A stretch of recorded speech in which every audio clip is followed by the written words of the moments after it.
Hello friends, कैसे हैं आप सब लोग। आशा करती हूँ बहुत अच्छे होंगे और होना भी चाहिए। पहले तो आप सभी लोगों को देव उठनी एकादशी की हार्दिक शुभकामनाएं। इस दिन से हमारे नए काम शुरू हो जाते हैं, सारे शुभ मुहूर्त शुरू हो जाते हैं। तो मैं आज आपसे बात करूँगी देव उठनी एकादशी।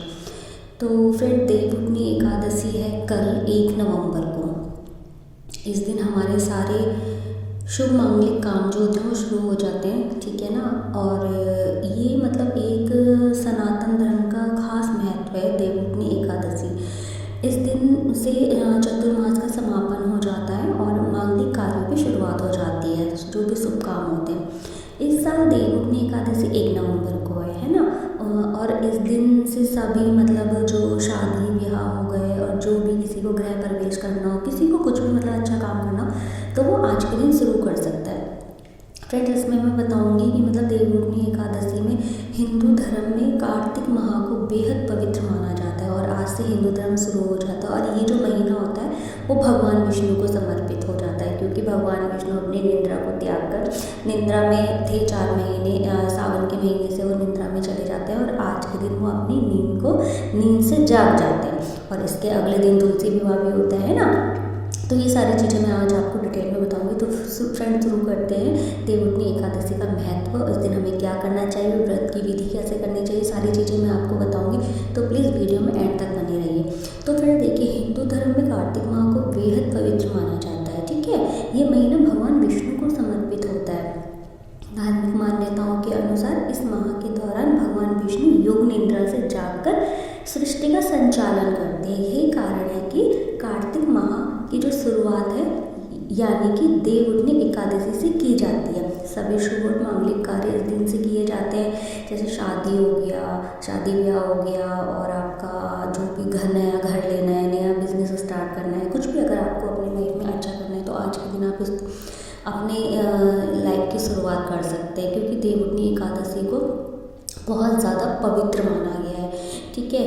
यह दिन चतुर्मास का समापन होता है इस दिन, क्योंकि जो 4 मास होते हैं जब शिव जी भगवान धरती पे आते हैं सावन के महीने से, तो आप लगा जुलाई, अगस्त, सितंबर, अक्टूबर, ठीक है। नवंबर का महीना आता है वो कार्तिक का महीना होता है, जो विष्णु भगवान को सबसे ज़्यादा प्रिय है। तो इस दिन 4 जो हिंदू धर्म के अकॉर्डिंगली जो 4 महीने होते हैं उसका समापन होता है और कार्तिक महीना शुरू हो जाता है। और हिंदू धर्म में चतुर्मास को जो धार्मिक महत्वपूर्ण माना जाता है, ठीक है ना। इन 4 महीनों में अवधि के जो भी मतलब इन 4 महीनों का जो टाइमिंग होता है उसमें साधु संत भक्त जो भी होते हैं विशेष नियमों का पालन करते हैं। और आम जीवन मतलब जैसे हम लोग हैं तो बड़े बड़े शुभ कार्य से विवाह, ये सारी चीज़ें मतलब आदि नहीं खरीद सकते हैं, लेकिन जैसे ही हमारा देवउठनी का टाइम आता है, मतलब देवउठनी एकादशी होती है, तो इस दिन से हम ये सारी चीज़ें खरीद सकते हैं।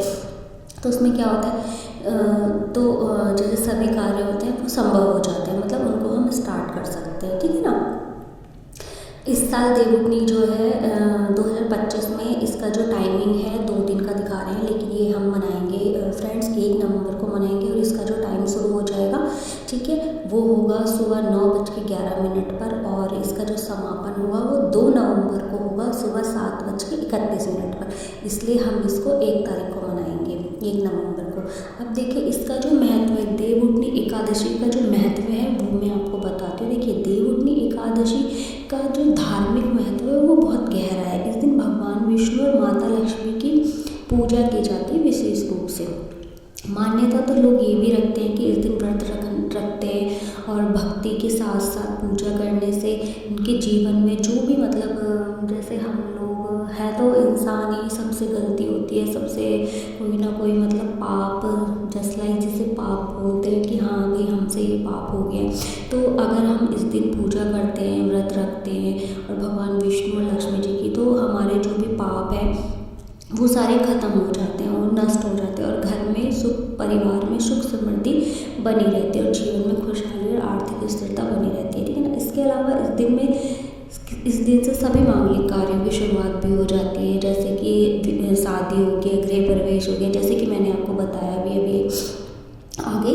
और जो भी हम नए काम की शुरुआत करते हैं, किसी को नए यात्रा पे जाना हो, मतलब कुछ भी अपने लाइफ में कुछ भी अगर अच्छा करना हो तो वो देवउठनी वाले दिन कर सकता है। और फ्रेंड्स सबसे अच्छी बात है, विष्णु जी के उठने के बाद जो नेक्स्ट डे आता है, अगला दिन आता है, वो तुलसी विवाह का होता है। उस दिन तुलसी विवाह मतलब जो तुलसी माता है उनकी शादी की तैयारी करते हैं, जो कि भगवान विष्णु और तुलसी माता का मिलन का प्रतीक बताई जाती है और है भी। अब इसमें मैं आपको बताती हूँ देवउठनी एकादशी की जो पूजा विधि है वो कैसे करेंगे। देखिए, देवउठनी एकादशी पर विशेष पूजा विधि का पालन करने से भगवान विष्णु की कृपा और माता लक्ष्मी की कृपा बनी रहती है।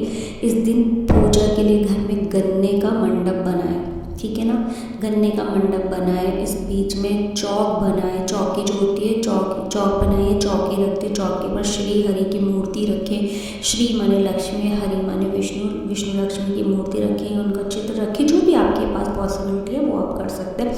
भगवान के चरण चिन्ह अगर है तो रखिए, नहीं है तो आप बना सकते हैं, ठीक है।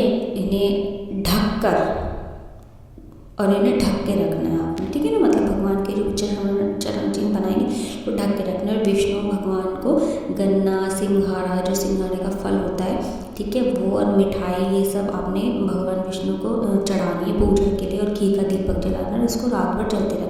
मतलब अगर पॉसिबिलिटी है तो अखंड दीप भी जलाए, एक दिन की बात है, कोई बहुत बड़ी बात नहीं, वो कर सकते हैं आप, ठीक है। लेकिन ये सारी जो चीज़ें वो आपने सुबह करनी है, सुबह भगवान के चरणों में भी जो भी मैंने आपको बताया विधि पूर्वक इसको विधि से पूजा करें और भगवान के चरणों को स्पर्श करके भगवान को जागृत करें। साथ में कीर्तन अगर कर सकते हैं अपने घर में तो कीर्तन करें, व्रत कर सकते हैं तो व्रत करें, कथा सुन सकते हैं तो कथा सुने भी और खुद भी पढ़े और दूसरों को भी सुनाए। मान्यता ये भी की जाती है कि भगवान के चरणों को स्पर्श करके जो भी मनोकामना मांगते हैं वो पूरी हो जाती है।